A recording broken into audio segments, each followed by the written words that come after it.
Ya, listo. Muy buenas tardes con todos. Bueno, espero que les haya gustado la dinámica. Vamos a tener otra dinámica en el transcurso de la sesión de hoy.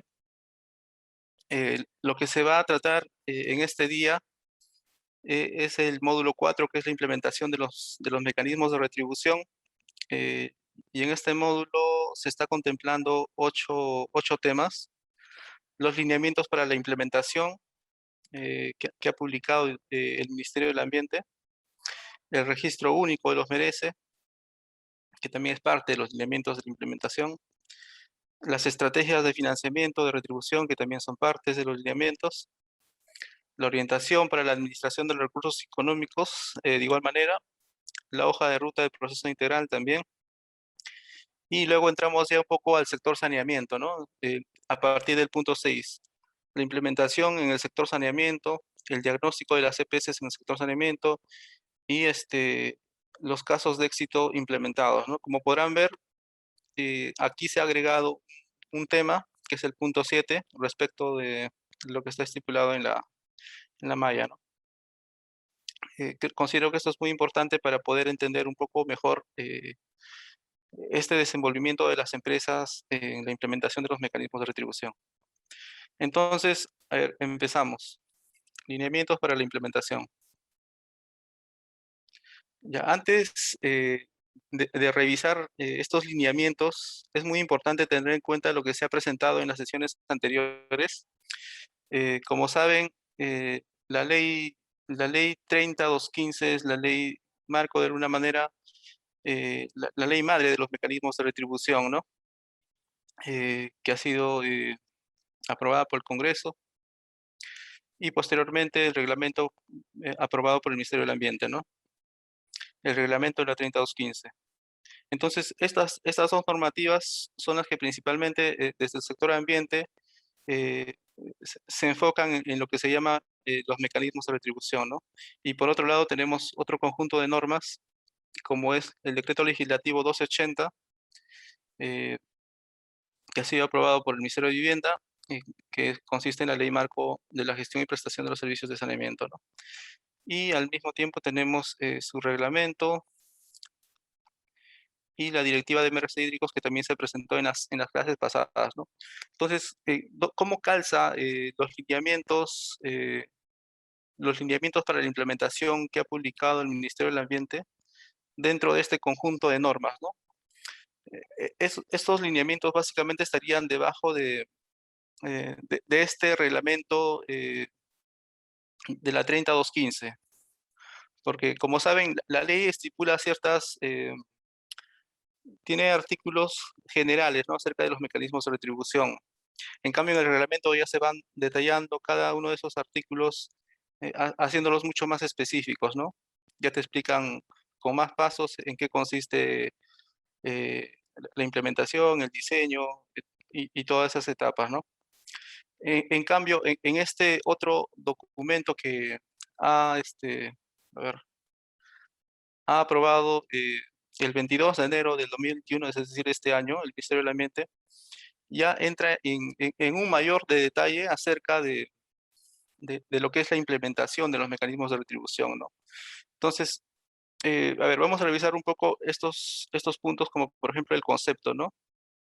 Estos conceptos vinculados al objetivo de estos lineamientos y al alcance que tienen estos lineamientos. De acuerdo a lo que señalan en este documento, el objetivo es establecer las pautas para orientar el diseño e implementación de los mecanismos de retribución por servicios ecosistémicos, que se derivan de acuerdos voluntarios y que establecen acciones de conservación, recuperación y uso sostenible para asegurar la permanencia de los ecosistemas. Eh, ya. Estos lineamientos que ha publicado el Ministerio del Ambiente, como podrán ver, abarcan tanto el diseño como la implementación, ¿no? Y aparte tienen un alcance que va a todo el territorio nacional.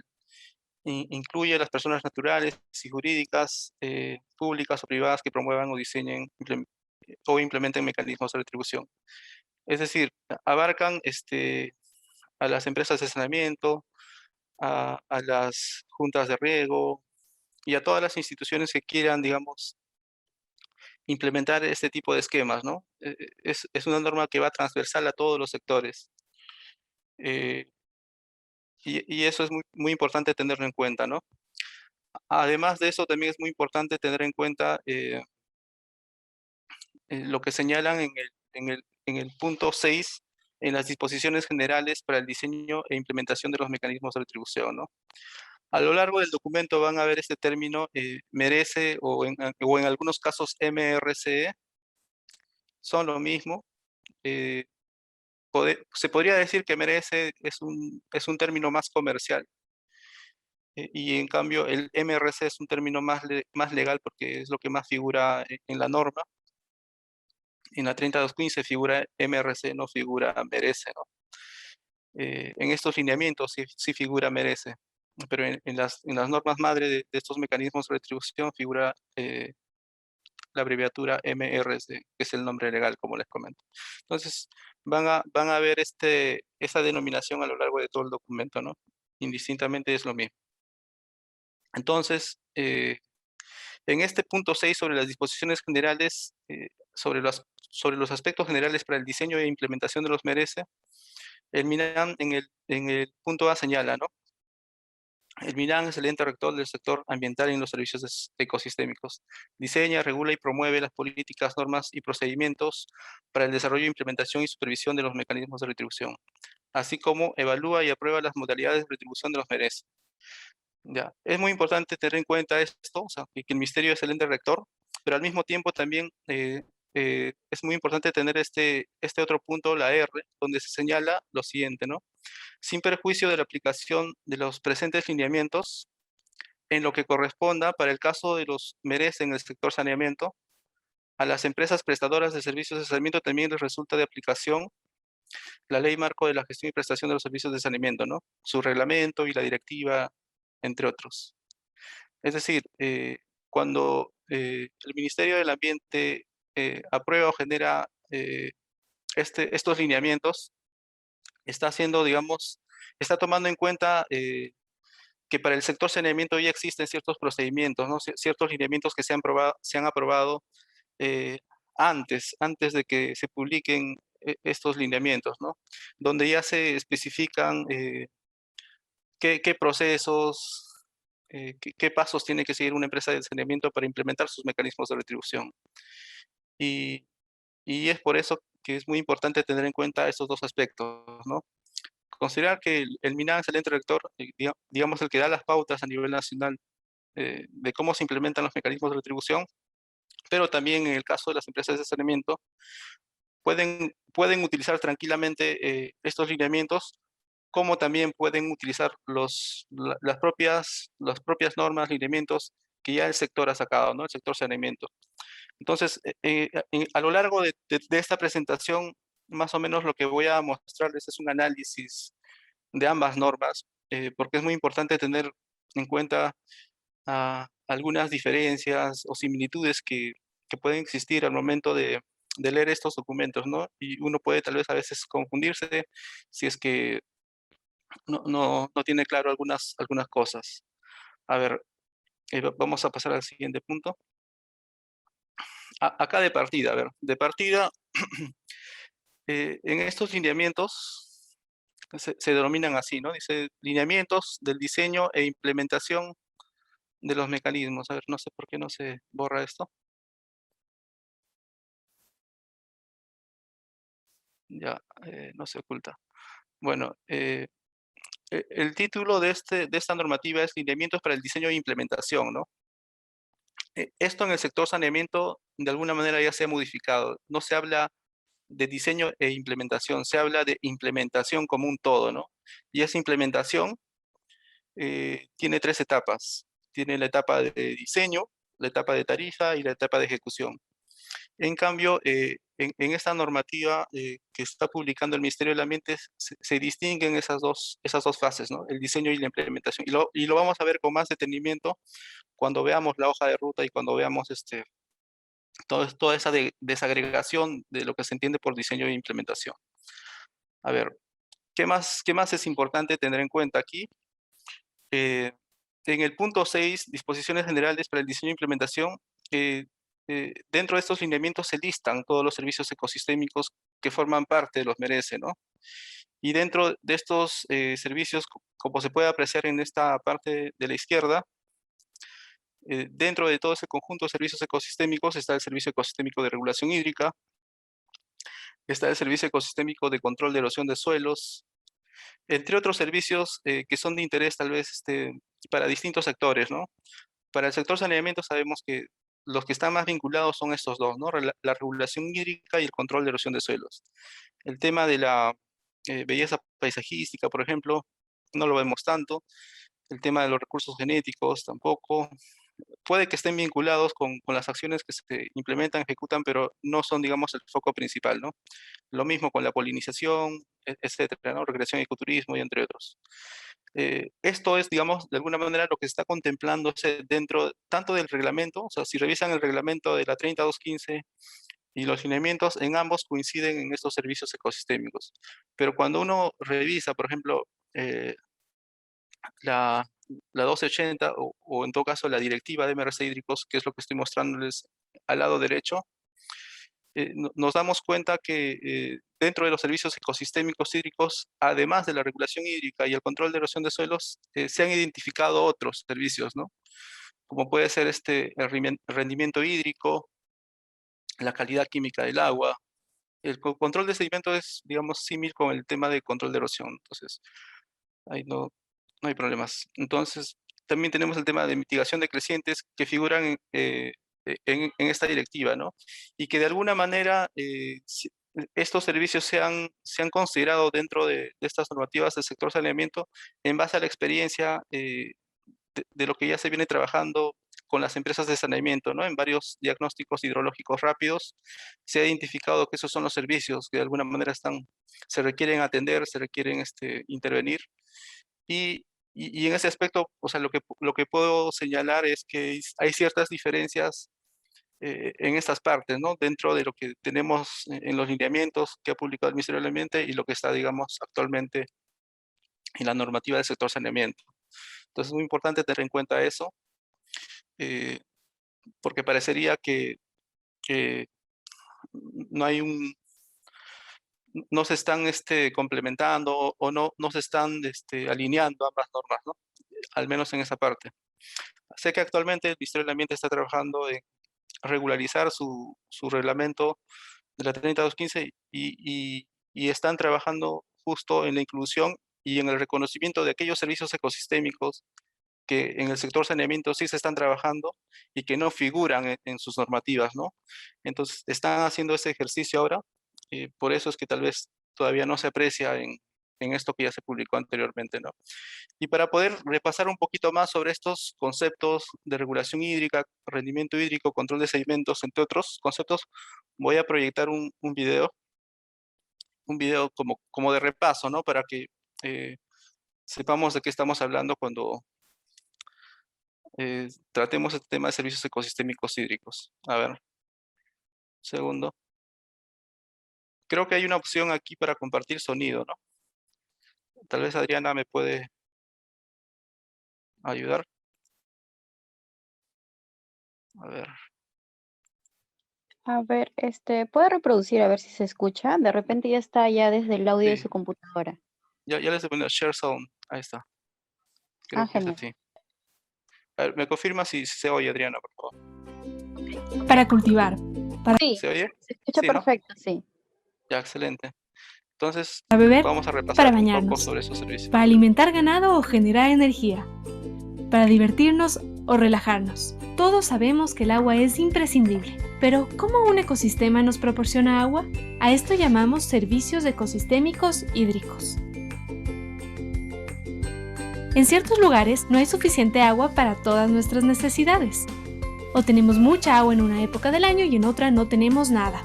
Puede ser que el agua sea abundante, pero oscura, turbia y con muchos sedimentos. O muy clara, pero con químicos dañinos y contaminantes que ni siquiera podemos ver. Para resolver estos problemas, es importante identificar de qué servicio ecosistémico hídrico estamos hablando. Cada uno de ellos tiene un término específico. Rendimiento hídrico. El ecosistema actúa como una fábrica que produce una cantidad total de agua en el año. Su producción depende de la lluvia, pero también del manejo del ecosistema.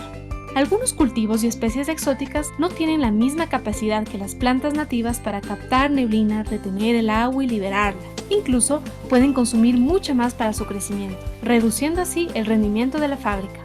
Por otro lado, el cambio climático puede generar variaciones en la cantidad de lluvia y en la temperatura que no podemos predecir. Regulación hídrica. El ecosistema funciona como una esponja que almacena agua cuando llueve y luego la libera lentamente cuando deja de llover. Posteriormente, el agua que se almacena en el suelo fluye durante las épocas secas y se le conoce como caudal base. La capacidad de esta esponja para absorber y retener el agua se ve afectada cuando el suelo se compacta, por ejemplo con el pisoteo de los animales si existe ganadería, agricultura o sobrepastoreo.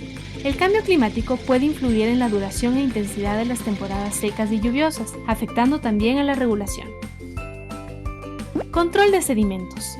El ecosistema funciona como un filtro que evita o reduce los sólidos gruesos y finos en el agua, por lo tanto mejora su calidad física. Entre las causas más habituales para la presencia de sólidos se encuentran los deslizamientos de tierra naturales, por lluvias muy fuertes, o la construcción de caminos y carreteras.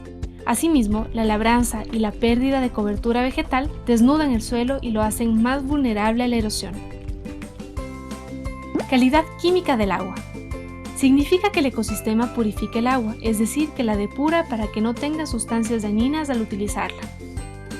El origen de los contaminantes pueden ser fertilizantes y pesticidas usados en la agricultura, desechos mineros y metales pesados, descargas de agua de criaderos de animales, así como las de consumo humano. Cuando la contaminación es muy grande, la capacidad del ecosistema no es suficiente para depurar el agua. Para mejorar los servicios ecosistémicos hídricos, podemos desarrollar acciones en los ecosistemas proveedores de agua, es decir, las zonas altas y su vegetación natural.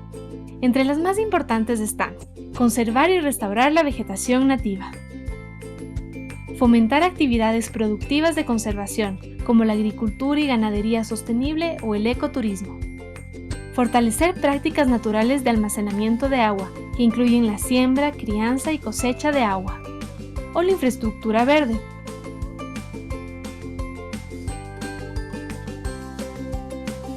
La infraestructura gris, como reservorios o presas, también ayuda, pero solamente a las poblaciones cercanas y a un costo mucho más elevado. Reducir el consumo, tratar aguas residuales y reutilizar el agua disponible. Aprender, informar y tener conciencia de la importancia de los ecosistemas proveedores de agua.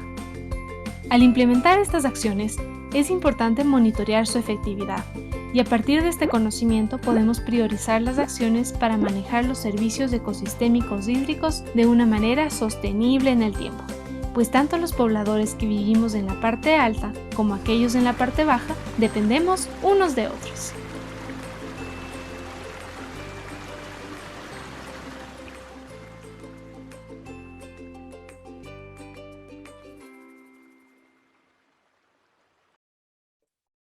Listos. A ver, volvemos al slide.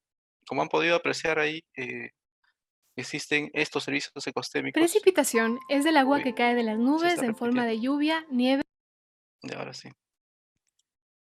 Como han podido apreciar en el video, estos servicios ecosistémicos efectivamente existen, contribuyen al tema en el sector saneamiento y son importantes para que se consideren tal vez dentro de estos servicios ecosistémicos que en general está manejando el Ministerio del Ambiente, ¿no? A ver, vamos a pasar a lo que les comentaba, ¿no?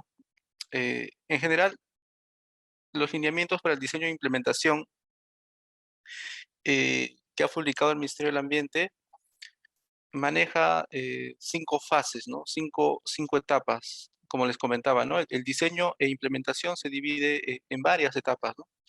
Tiene una fase preliminar, una fase de diseño, una fase de negociación, una fase de registro único y una fase de implementación.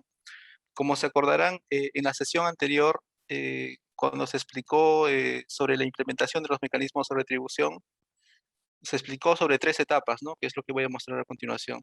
Se explicó No sé por qué siempre sale así.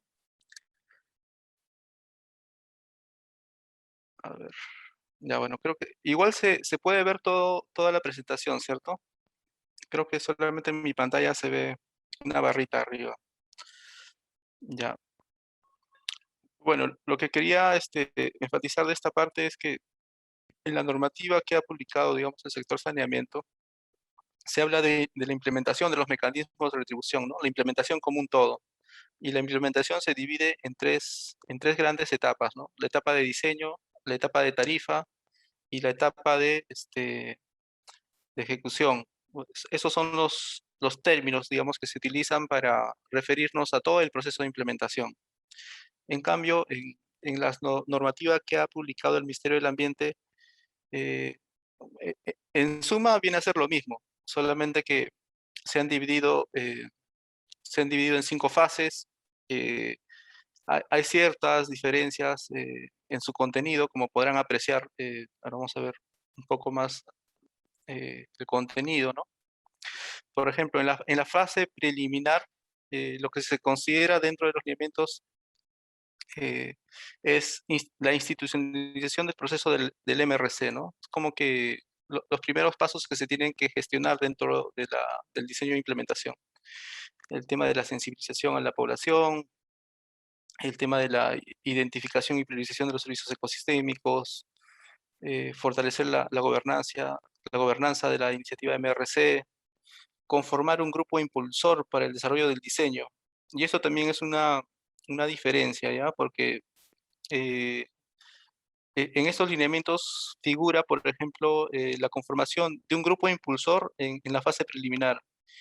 Y luego, en una fase de diseño, ya no se habla del grupo impulsor, se habla de preparación para la conformación de una plataforma de buena gobernanza. Es decir, el grupo impulsor que en un primer momento se estaba conformando o se estaba recién conformando, pues, ¿no? Porque son instituciones que desde un principio tal vez recién se empezaban a juntar, a conversar, a coordinar sobre estos temas de mecanismos de retribución, y ya en una etapa de diseño ya pasan a denominarse lo que se conoce como la plataforma de buena gobernanza. Esta diferencia en las normativas, digamos, del sector saneamiento no se da, o sea, no se hace eso. La normativa más bien señala lo siguiente, ¿no? Que la plataforma de buena gobernanza vienen a ser los grupos impulsores, comités impulsores, el agrupamiento de distintas instituciones que articulan para el tema de la gestión de los recursos hídricos, para el tema de la implementación de los mecanismos de retribución, etcétera, ¿no? Es decir, más o menos así se define plataforma de buena gobernanza. O sea, dentro de la normativa, grupo impulsor o comité impulsor, porque esa denominación es frecuente cuando uno analiza los casos de estos grupos dentro de las regiones, tienen esas denominaciones. Por ejemplo, en Huancayo es el grupo impulsor de la cuenca de Cachi, no, perdón, de la cuenca de Huacracocha. En Ayacucho tenemos un comité impulsor de la cuenca de Cachi. Y así, tienen distintos nombres, ¿no? Pero a todos esos nombres dentro de la normativa que maneja el sector saneamientos se le da una denominación común, que es plataforma de buena gobernanza, ¿no? Que engloba a todos ellos. En cambio, en los lineamientos del Ministerio del Ambiente, un poco que se hace esa diferencia, ¿no? Y eso es muy importante tenerlo en cuenta para poder entender bien a lo que se refiere dentro de estos lineamientos. Ya bueno, entonces en la fase preliminar básicamente se ven estos aspectos. Esto lo vamos a ver con más detalle en la hoja de ruta que se va a presentar más adelante. Luego tenemos la fase de diseño, ¿no? La fase de diseño empieza con el tema de la caracterización de los ecosistemas y del servicio ecosistémico, ¿no? Aquí en estos lineamientos le llaman caracterización del ecosistema a aquello que dentro de la normativa del sector saneamiento se le conoce como diagnóstico hídrico rápido, ¿no? O sea, no le han puesto ese nombre tal cual, le han puesto un nombre más general, que es caracterización del ecosistema y del servicio ecosistémico, ¿no? Entonces, ese concepto también es muy importante tenerlo en cuenta, pero se refieren a lo mismo. Luego tenemos en la fase de diseño también la identificación y caracterización de los contribuyentes y los retribuyentes por el servicio ecosistémico, ¿no? Eso también es un ejercicio que se hace en el diseño, tanto en esta versión, digamos, de los lineamientos del Ministerio del Ambiente como en la versión del sector saneamiento, ¿no? Como hemos visto hace un momento. Luego también se contempla la determinación del valor de la retribución por los servicios ecosistémicos y su estrategia de financiamiento. Esto lo vamos a ver un poco más adelante.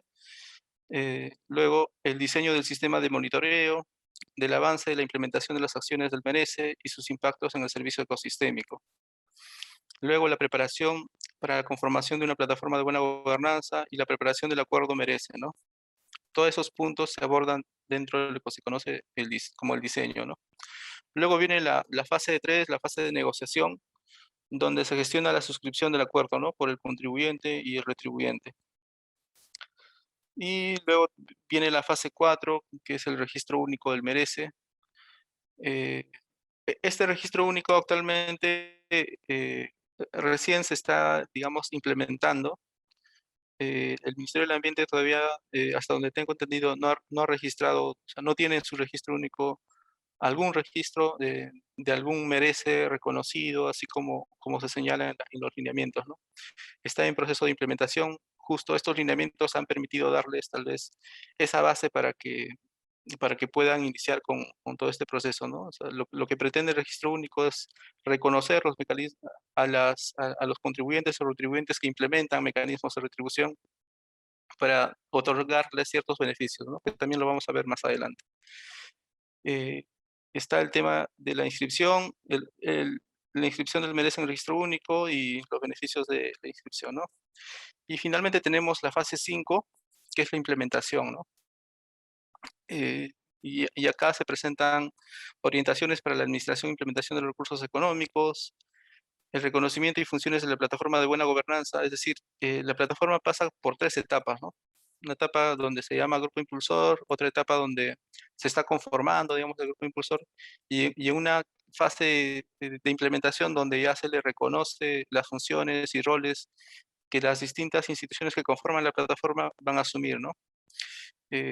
Hay una evolución, digamos, de la plataforma a lo largo de todo este diseño e implementación de los mecanismos.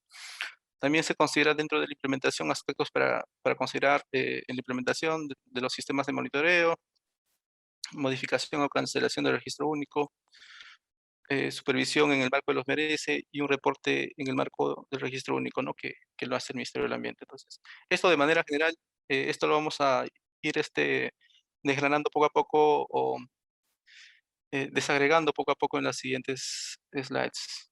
A ver, ya bueno, esto ya les mostré. Les decía que en el sector saneamiento se maneja la implementación en estas 3 etapas, con 11 procesos en total, 5 del diseño, 2 en la tarifa y 4 en la ejecución, con sus particularidades, ¿no? Ya, a ver, ahora,